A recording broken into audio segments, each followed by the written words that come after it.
नहीं संदीप जी, जैसे आपने बोला ना, ट्रम्प खुद कंफ्यूज है, पूरी दुनिया को कंफ्यूज कर रहे हैं, पता नहीं चला क्या करना चाहते हैं। क्योंकि ये जो 10 दिन का जो वापिस उन्होंने दिया है एक्सटेंशन, कहीं ना कहीं देखिए मार्केट को ऐसा डर है, अगर देखो मैं इतना एक्सपर्ट नहीं हूँ आर्मी और उसे, लेकिन ऐसा सुनने जा रहा है कि वो लोग अपनी सेना भेज रहे हैं। हाँ। तो कहीं ना कहीं अगर ईरान मानता नहीं है, क्योंकि ईरान ने तो जो उनके 15 पॉइंट्स है वो तो लिटरली नो वे ऑफ कर दिया, और उन्होंने खुद के 5 में जो अमेरिका को अमेरिका मानने नहीं हुआ, वो तो क्लियर कट है। तो कहीं ना कहीं वो खार्ग आइलैंड को नो अटैक करेंगे, और उन्होंने अपनी सेना ऑलरेडी भेजना चालू किया, और ऐसी बातें चल रही कि दे आर जस्ट, कहते हैं ना कि ट्रम्प खुद की सेना मजबूत हो तब तक टाइम मांग रहे, क्योंकि पिछली बार भी ऐसा हुआ था, जब नेगोशिएशन चल रहा था, ओमान बीच में थे, तभी उन्होंने अटैक किया। पहले भी अगर आप जून में भी ऐसा ही हुआ था। तो कहीं ऐसा लग रहा है कि ट्रम्प का ईगो तो हर्ट हुआ ही ऑफ कोर्स, और उसके हिसाब से कुछ हो नहीं रहा है, और अभी वो पीछे हट नहीं सकते। तो इस सिचुएशन में शायद वो करे, लेकिन चांसेस कम है, लेकिन वो होता है तो बहुत ही बड़ा प्रॉब्लम होगा। और वो अभी मार्केट को ऐसा लग रहा है, क्योंकि 6 अप्रैल तक बहुत कुछ दिन है, और आर्मी जा रही, वो मार्केट को भी पता है, इसलिए ऑयल अभी 106 पहुंच गया। ईरान तो मान ही नहीं रहा, ईरान तो लिटरली अभी वो कहते हैं ना, करो या मरो जैसी बात है। अब उन्होंने तो लेबनान का इशू भी बीच में ला दिया, लेबनान में भी अटैक नहीं होना चाहिए, वो 5 पॉइंट में वो आया था। हम्म।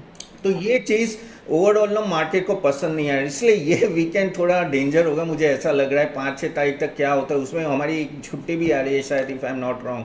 हाँ तो हाँ। क्या हो रहा है इसमें, कंफ्यूजन तो है, प्लस आप दूसरा प्रॉब्लम है कि बॉन्ड यील्ड देखिए आप, यूएस की बॉन्ड यील्ड 4.41 पहुंच गई, बहुत ही हाई है। तो यानी एफआई और सेलिंग प्रेशर आ सकता है। हमारा बॉन्ड यील्ड देखो ऑलमोस्ट 7 के आसपास आ गया है, और ऑयल तो ऊपर है ही। एलएनजी का तो problem of course, state of Hormuz से अभी इन्होंने छूट दी है कि आप जा सकते हो, लेकिन जो सप्लाई डिस्ट्रप्शन है वो इतना बड़ा है कि तुरंत उसका इम्पैक्ट इतना दिखेगा नहीं। ऑफ कोर्स टैंकर से हम लोग बाई करें, ऑयल का इतना प्रॉब्लम है जितना एलएनजी का प्रॉब्लम है। हम्म। तो ये जो अनसर्टेनिटी मार्केट को पसंद है, इसलिए 106 रह रहा है, और जब तक कोई न्यूज़ नहीं आती ना असुला कि ये ऊपर रहेगा, और जितना ये लंबा खींचेगा हमारे लिए तो बहुत बड़ी तकलीफ है। 100 के ऊपर ऑयल रहना, यानी अगर ये 15-20 दिन और चलाना, then we are in a really problem.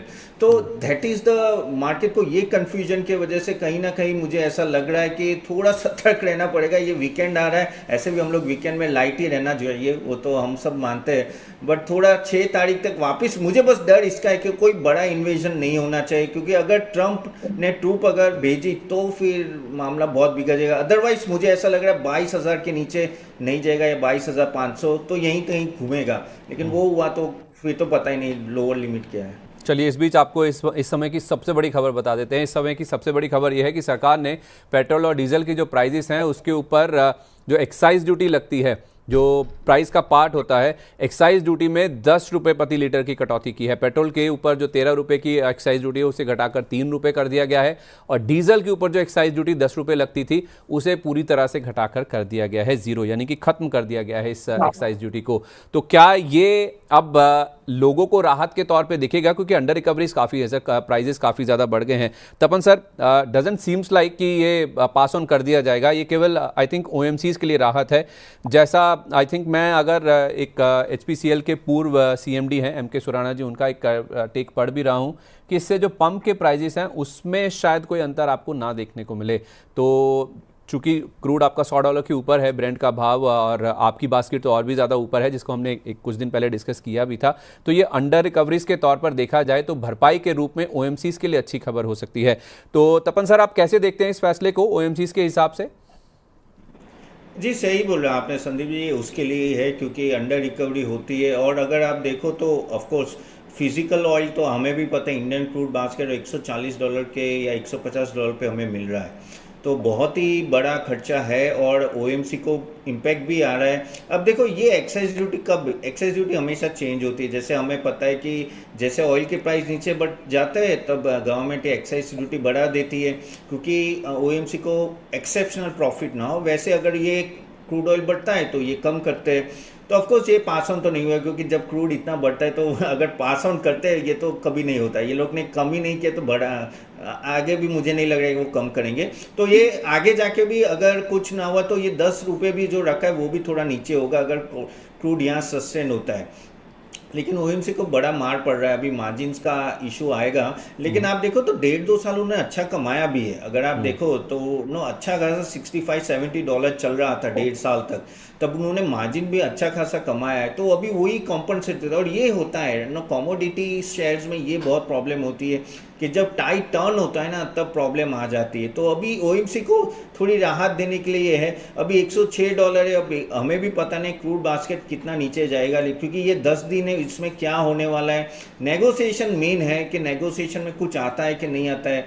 अगर ये हाई रहेगा तो ओएमसी के लिए लंबे समय के लिए प्रॉब्लम होगा, और जब तक वापस चलो युद्ध खत्म भी होता है तो सप्लाई डिस्ट्रप्शन इतना बड़ा है ना कि वो सेटल होने में 1-2 महीने लग जाएंगे। तो तब तक ऑयल प्राइस थोड़ा ऊपर रहता है, 95 के ऊपर, 90 के ऊपर, तो ओएमसी के लिए प्रॉब्लम है। तो आई थिंक भरपाई करने के लिए और कुछ नहीं है, गवर्नमेंट थोड़ा रिलीफ देना चाहती है। पूरे महीने में आप देखेंगे सबसे छोटा नंबर है 1805 करोड़ रुपए का, लेकिन ओवरऑल बिकवाली सर 1,07,000 करोड़ रुपए की भी पार पहुंचती हुई दिखी है। इस नंबर के हिसाब से देखें तो सर चीज़ें काफ़ी ख़राब नज़र आ रही हैं। हालांकि नंबर थोड़ा सा छोटा हुआ है, लेकिन वायदा बाजार के आंकड़े अगर देखें तो वायदा बाजार में ज़रूर नंबर जो है ना थोड़े से अच्छे नज़र आ रहे हैं। क्यों अच्छे नज़र आ रहे हैं? क्योंकि कुल मिला के देखें तो 5,664 करोड़ रुपए की खरीदारी है, 1,601 करोड़ रुपए के इंडेक्स फ्यूचर्स खरीदे गए हैं, और जो इंडेक्स ऑप्शंस भी खरीदे गए हैं ना उसमें लॉन्ग्स ऐड हुए हैं और शॉर्ट्स कट हुए हैं। क्यों मैं ऐसा कह रहा हूँ? क्योंकि 86% के पार जो शॉर्ट पोजीशन थी वो घटकर 85% के नीचे आ गई, और 14.25% के आसपास जो लॉन्ग थे वो 14.5% के पार पहुंच गए हैं। सर इन एफआईएस के नंबर्स को कैसे समझा जाए? ये वायदा बाजार में खरीद रहे हैं, शॉर्ट कवरिंग कर रहे हैं, लॉन्ग पोजीशन भी बना रहे हैं, कैश में अभी भी बेच रहे हैं? नहीं देखिए, ये तो बट ऑब्वियस है, एफआईआई के लिए तो काफ़ी सारे पॉइंट्स ऐसे जो इंडिया के लिए नेगेटिव जा रहे हैं। पहला तो ऑफ कोर्स रूपी जो 94 ऑलमोस्ट पहुंच गया है, तो वो तो बहुत ही वीक है ना कंपैरेटिवली। अगर आप देखो तो इतना रिटर्न भी नहीं आया, 1.5 साल से मार्केट ने रिटर्न नहीं दिया है, ऊपर से रूपी आपका डेप्रिशिएट हो रहा है, ऊपर से वहाँ के बॉन्ड यील्ड 4.41 पहुँच गए, यानी उनको 4.5%, 4.4% उनको ऐसे ही फ्री में मिल रहा है। तो अगर आप देखो तो यहाँ कोई इन्वेस्ट करता है, अगर मैं रूपी डेप्रिसिएशन उससे निकाल दूँ, रिटर्न में अगर समझ लो 12% मिलता है, और रूपी ही अगर आपका 7-8% से ज़्यादा डेप्रिशिएट होता है, तो उनको मिलता क्या है? उतना तो रिटर्न उनको वहीं बॉन्ड यील्ड में डाल के, बॉन्ड में डाल के उनको मिल जाता है।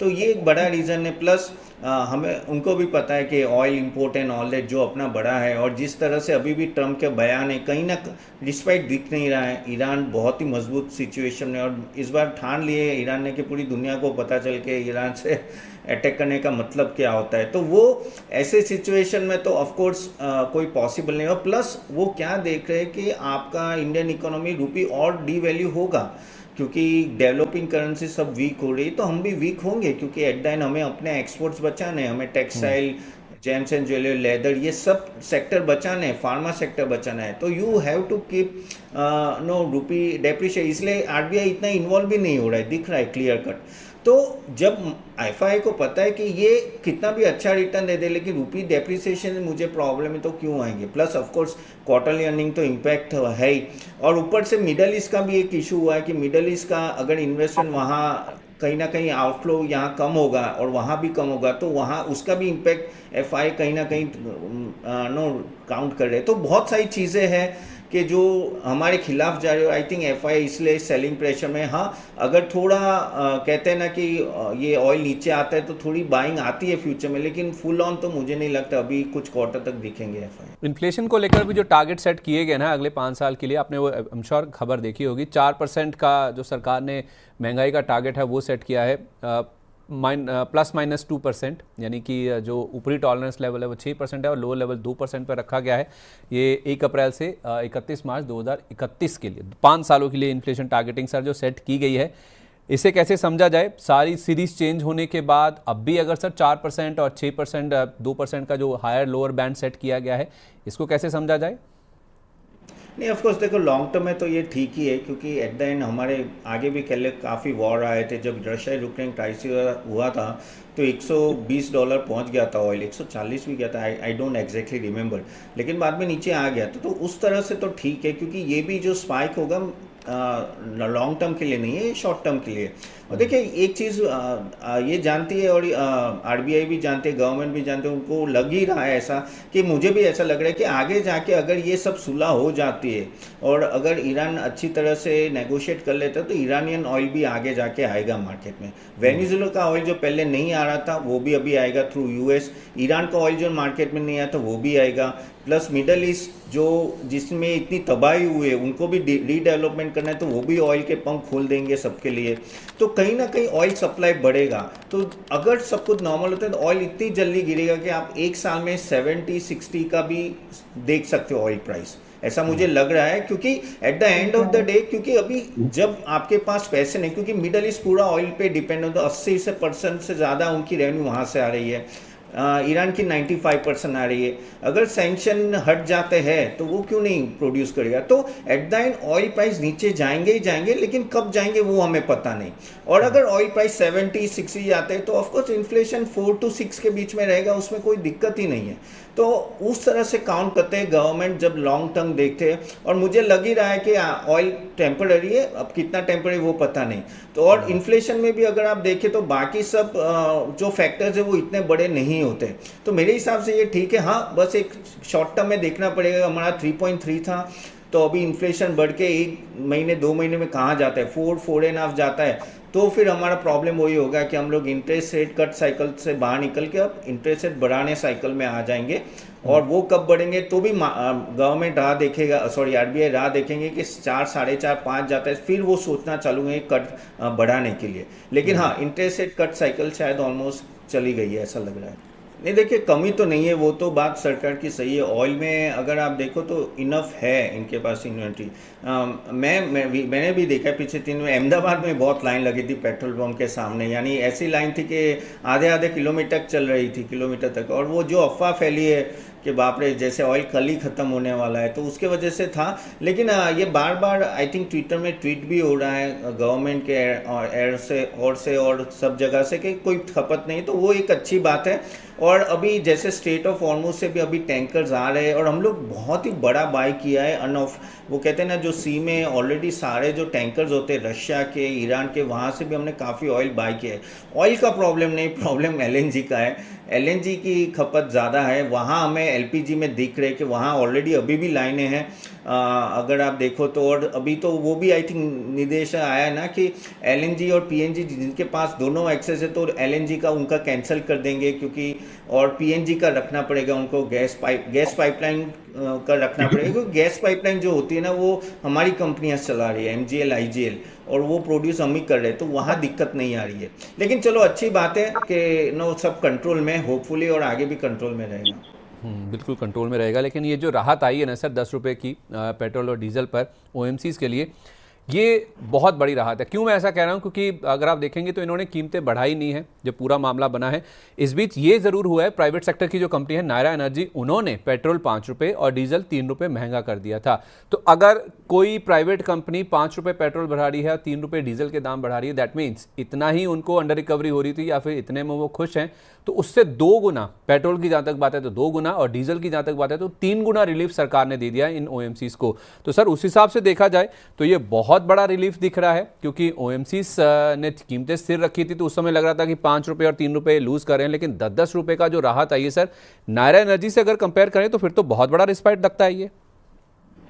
I think Narayan energy, if I am not wrong, वो प्राइवेट होगी। बाकी पीएसयू में तो उनको वो लोग करते नहीं है नॉर्मली। ये जो HPCL और BPCL वो बढ़ाते नहीं है नॉर्मली, गवर्नमेंट जैसा बोलती है वैसे ही करते हैं। लेकिन सर इनको राहत क्या, उन्होंने कमा भी बहुत अच्छा लिया है 1.5 साल में। और ये जो हमने क्राइसिस देखा है पीछे, आई थिंक 25 दिन से ही देख रहे हैं ना, ज़्यादा नहीं देख रहे हम लोग। तो मेरे हिसाब से इतना भी है, लेकिन ये भी क्या लग रहा है कि जो प्रॉफिटेबिलिटी में ज़्यादा फर्क नहीं पड़ता है, क्योंकि इनके करंट अकाउंट चलते हैं। तो ये जो 10 रुपये की भी जो राहत है आपको डायरेक्ट नहीं दिखे। हाँ, शेयर प्राइस में आप थोड़ा ब्लिप देखोगे, लेकिन मुझे नहीं लगता प्रॉफिट एंड लॉस में डायरेक्ट कोई इतना बड़ा इम्पैक्ट आएगा, क्योंकि ऑलरेडी अंडर रिकवरी बड़ी थी। फिजिकल मार्केट में बहुत महंगा मिल रहा है और हमें पता नहीं ओएमसी सही में किस लेवल पे बाई करे, कौन से प्राइस से बाई करी है। तो अगर आप मुझे पीएनएल पॉइंट ऑफ व्यू से देखो तो मुझे इतनी बड़ी राहत नहीं दिखी। हाँ, थोड़ी अंडर रिकवरी कम हुई है, हाँ, लेकिन आई थिंक वो प्राइवेट प्लेयर इसलिए शायद बढ़ा रहे इस लेवल, नहीं तो आई थिंक यहाँ तो कोई किसी ने बढ़ाया नहीं है प्राइस। हाँ, वो आई थिंक इंडस्ट्रियल ऑयल का बढ़े थे, लेकिन वो तो बढ़ा सके, रिटेल में कोई बढ़ाया नहीं। तो सर इन दोनों एक्विजिशंस का इन्फोसिस के लिए क्या मायने हैं, किस तरह का इम्पैक्ट आप देखते हैं? नहीं, देखिए एक्विजिशन तो है, लेकिन आई थिंक इम्पैक्ट आने में थोड़ा टाइम लगेगा। ऑफ कोर्स न्यूज़ थोड़ी पॉजिटिव है कि चलो थोड़ा उन्होंने इन्वेस्ट किया, और at the end of the day लेकिन आगे जाके किस तरह से है कि वो हमें देखना पड़ेगा कंपनी का परफॉर्मेंस कैसा रहता है। हाल फिलहाल जो इन्फोसिस जिस लेवल पे, देखिए संदीप जी, मैंने पहले भी बोला था, मैं अभी भी उस पर कायम रखता हूँ, मैं इतने पॉजिटिव नहीं हूँ ये सब आईटी कंपनीज में, क्योंकि अभी भी मुझे लग रहा है कि no we have to see the impact, real impact बहुत पता नहीं चल रहा है कितना बड़ा इम्पैक्ट है, क्योंकि इनके गाइडेंस देखो तो 2 और 4% के आसपास ही रहते हैं सेल्स, और एआई के वजह से जो इनका मार्जिन में जो प्रॉब्लम आएंगे उसके सामने फिर प्रॉफिटेबिलिटी कितनी बढ़ेगी वो हमें पता नहीं है।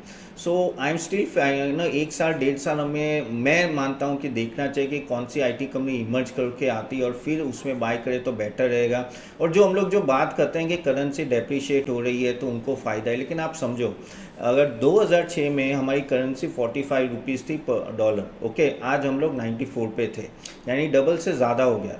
क्या डबल से फिर इनका मार्जिन देखिए, इतने सालों में 20 साल में क्या मार्जिन बढ़ा है? नहीं बढ़ा है। रीज़न वही होता है कि उनके जो एम्प्लॉय कॉस्ट होते हैं प्लस कहीं ना कहीं इनके कॉन्ट्रैक्चुअल जो होते हैं ना, वहाँ कहीं ना कहीं ये सेट ऑफ कर लेते हैं जो भी कंपनी के साथ डील करते हैं।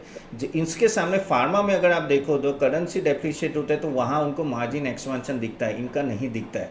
सो हम लोग का ये जो कहना है कि करेंसी डेप्रिशिएट होगी और आईटी को फ़ायदा होगा, नहीं, आईटी को फ़ायदा तब होगा जब एआई एनेबल सॉफ्टवेयर बनेंगे और जब वहाँ से उनके मार्जिन अच्छे आएंगे तभी बनेंगे। That is what I think.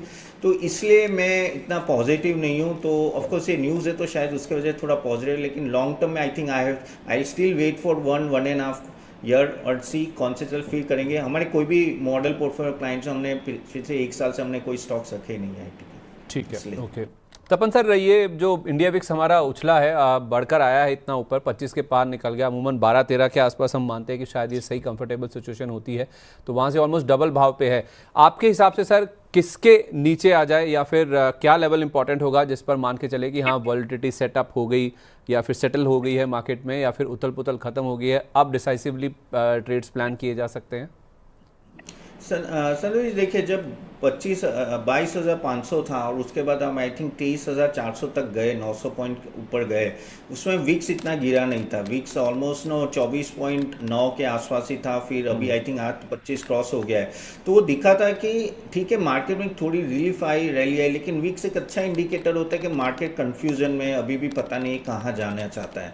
और जो ट्रम्प के बयान आ रहे हैं, जिस तरह से ईरान का स्टांस है, बहुत ही सॉलिड स्टांस है उनका, जो हिल नहीं रहे, और उसके वजह से ना वीक्स को, यानी मार्केट को ऐसा लग रहा है कि ये वीकेंड में कुछ होगा, या तो ये 6 अप्रैल तक कुछ हो ना जाए, या कुछ जैसे मैंने बोला कि कोई लड़ाई आगे बढ़े नहीं, तो वो चांसेस, इसलिए विक्स नीचे नहीं आ रहा है। तो ये दिखा रहा है कि प्रॉब्लम तो है। अब आई थिंक डिसाइसिवली विक्स अगर 18 के आसपास जाता है, 16, 17, 18 के आसपास, तब मार्केट थोड़ी राहत की सांस लेगा कि हाँ भाई अभी मार्केट भी मानता है ओवरऑल कि हाँ यहाँ कुछ अनसर्टेनिटी कमी नहीं है। ये बता रहा है कि क्लियर कट अनसर्टेनिटी है, और अनसर्टेनिटी रहती है तो अपना फिर इंडेक्स भी अकॉर्डिंगली नीचे ऊपर होता है। So we have to wait, but yes I think we have to wait for 1 week more, unless ये वीकेंड में कुछ आ ना जाए कि क्या सही में होने वाला है। तो तपन सर, इसको कैसे समझा जाए? ये वैसे तो इनके लिए रिस्पाइट था, नायरा एनर्जी ने जितने दाम बढ़ाए हैं उससे ज़्यादा का रिस्पाइट सरकार ने दिया है, फिर ये सर गिरावट क्यों?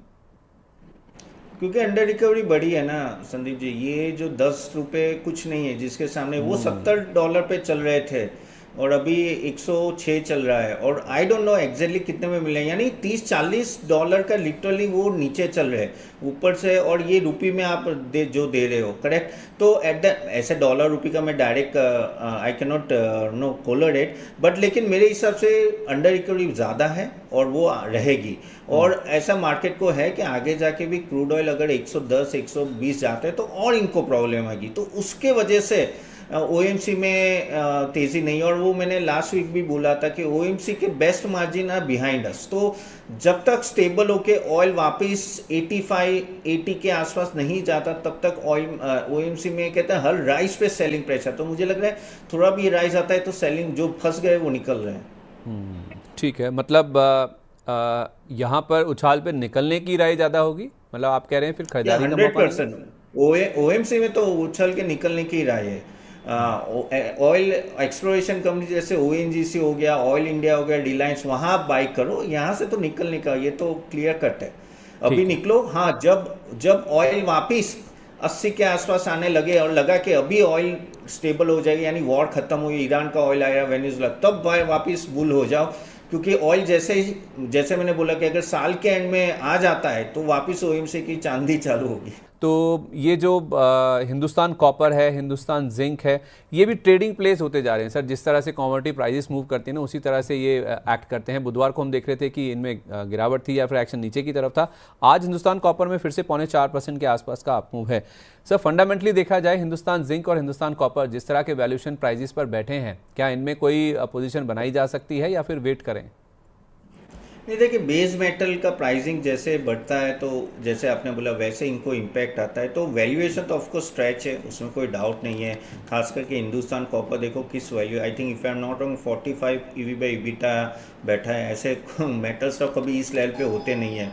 लेकिन जो कॉपर की डिमांड आने वाली है आगे जाके, वो बहुत बड़ी डिमांड है ईवी में खास, और काफ़ी सारे और सेक्टर में भी है इसके वजह से। लेकिन अब इस लेवल पे तो रीच प्राइस है, तो ये काफ़ी हद तक ट्रेडिंग स्टॉक हो जाता है आपका। अगर आपको फंडामेंटली जाना है तो मेरे हिसाब से और 10-20% नीचे मिले और फिर लॉन्ग करो, इसमें 2 साल रहो तो फिर आपको मिलेगा। नहीं तो शॉर्ट टर्म में आपको वॉलीटिलिटी बहुत रहेगी, क्योंकि maximum retail investor I think अगर ट्रेडिंग करे तो ये में कर रहे हैं। हिंदुस्तान जिंक, अगर मुझे, वो भी एक अच्छा स्टॉक है। अगर आप देखो वहाँ सिल्वर जो ऑलमोस्ट 20% कॉन्स्टिट्यूट करता है उनके प्रोडक्शन का, वो ऑलमोस्ट 44% उनके प्रॉफिट शेयर है। तो अगर सिल्वर में भी अगर तेज़ी आती है तो वहाँ भी फायदा होगा। हिंदुस्तान जिंक का वैल्यूएशन तो भी मुझे ठीक ठाक लग रहा है कंपेयर टू हिंदुस्तान कॉपर। लेकिन वहाँ भी जैसे मैंने बोला कि थोड़ा नीचे आते लो और लॉन्ग रखो, इसको शॉर्ट टर्म के लिए मत खेलो। दोनों स्टॉक चलेंगे लेकिन लॉन्ग टर्म में धीरे धीरे जाएंगे। जो बेस्ट पार्ट था जो बढ़ने का, वो आई थिंक ओवर हो गया। अभी वो नॉर्मलाइज रिटर्न देंगे यहाँ से।